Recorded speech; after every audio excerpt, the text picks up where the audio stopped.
Assalamualaikum warahmatullahi wabarakatuh. Halo semuanya, selamat datang di podcast kelompok kami.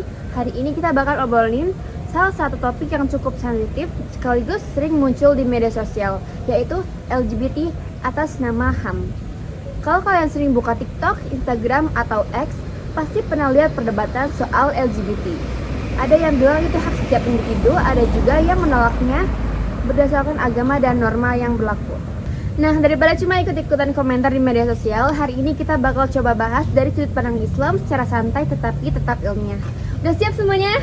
Siap. Aku mau mulai dari pertanyaan sederhana dulu nih. Kenapa sih menurut kalian isu LGBT selalu jadi perdebatan?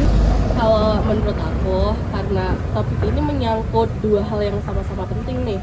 Yang pertama adalah hak individu, dan yang kedua adalah nilai agama serta budaya masyarakat. Nah, jadi ketika dua hal itu bertemu, biasanya muncul banyak perbedaan pendapat gitu. Bener juga ya, tapi sebenarnya LGBT itu apa sih? Nah, LGBT sendiri adalah singkatan dari lesbian, gay, biseksual, dan juga transgender.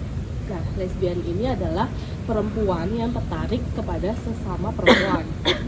Sedangkan gay ini adalah laki-laki yang tertarik dengan sesama laki-laki. Biseksual adalah tertarik dengan laki-laki maupun perempuan. Sedangkan transgender itu sendiri adalah identitas gender yang berbeda dengan jenis kelamin saat lahir.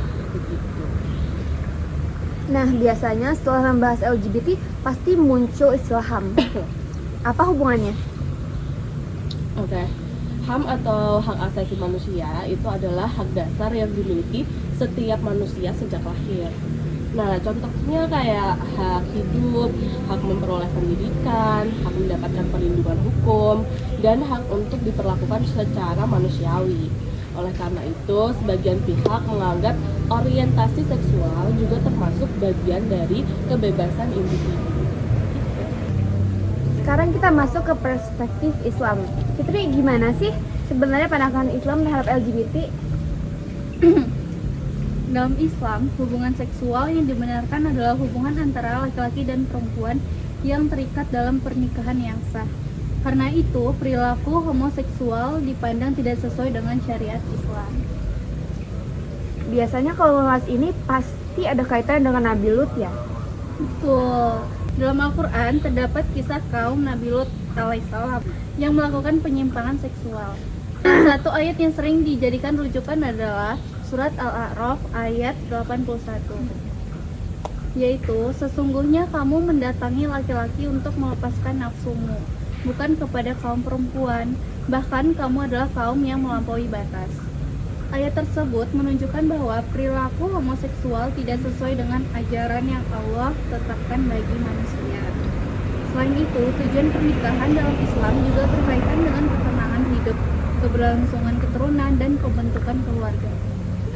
Berarti posisi Islam cukup jelas terhadap perilakunya. Iya, namun ada hal yang penting. Islam mengajarkan kita untuk membedakan antara menilai suatu perbuatan dan memperlakukan manusia.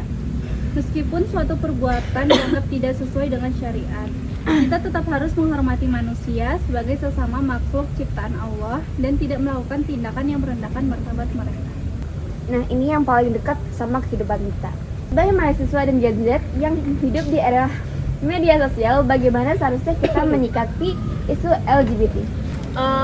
Menurut aku, yang pertama, jangan gampang ikut tren atau ikut marah-marah di media sosial atau internet. Itu yang pertama. Kadang kita melihat potongan video 30 detik lalu langsung menyimpulkan sesuatu, padahal persoalannya jauh lebih kompleks. Setuju sih, kadang kolom komentar lebih serem daripada videonya. Nah, benar sekali. Sebagai muslim, kita tetap berpegang pada ajaran agama, tetapi kita juga harus menjaga akhlak. Jangan sampai karena berbeda pendapat kita jadi menghina, merundung, atau melakukan kekerasan terhadap orang lain. Islam juga mengajarkan kita untuk berdakwah dengan cara yang baik, sebagaimana firman Allah dalam surah An-Nahl ayat 125. Serulah manusia kepada jalan Tuhanmu dengan hikmah dan pelajaran yang baik. Artinya, dalam menghadapi berbagai fenomena sosial termasuk isu LGBT, seorang Muslim harus mengedepankan kebijaksanaan, akhlak, serta sikap yang santun. Jadi tetap teguh pada keyakinan tapi juga tetap menghargai manusia ya. Betul sekali. Karena dakwah dalam Islam diajarkan dengan cara yang baik, bukan dengan kebencian atau permusuhan. Sebelum kita tutup, aku mau minta pendapat masing-masing dari narasumber. Kalau disuruh menyimpulkan di sini, gimana menurut kalian? Oke, satu kalimat ya, aku dulu. Pahami persoalan secara utuh, jangan hanya dari media sosial. Kalau aku, Islam memiliki pandangan yang jelas terhadap LGBT, tetapi juga mengajarkan kasih sayang dan penghormatan terhadap sesama manusia. Kalau menurut aku, perbedaan pendapat itu nggak boleh dijadiin alasan untuk saling membenci dan merendahkan orang lain. Dari diskusi hari ini, kita belajar bahwa isu LGBT merupakan topik yang sering dikaitkan dengan HAM dan kebebasan individu. Namun dari perspektif Islam, perilaku LGBT tidak sesuai dengan syariat yang diajarkan dalam Al-Quran dan Sunnah. Meskipun demikian, Islam tetap mengajarkan umatnya untuk menjaga akhlak, menghormati sesama manusia, dan menyampaikan kebenaran dengan cara yang baik. Pembahasan yang kami sampaikan merujuk pada Al-Quran, khususnya Quran Surat Al-A'raf ayat 81, Quran Surat Al-Nahl ayat 125 sebagai landasan dalam memahami topik ini dari perspektif Islam. Semoga diskusi hari ini kita bisa menambah wawasan dan membuat kita lebih bijak dalam menyikapi berbagai isu yang berkembang di masyarakat. Saya bersama Mawar. Saya Sarah. Saya Fitri. Saya Novi. Wassalamualaikum warahmatullahi wabarakatuh.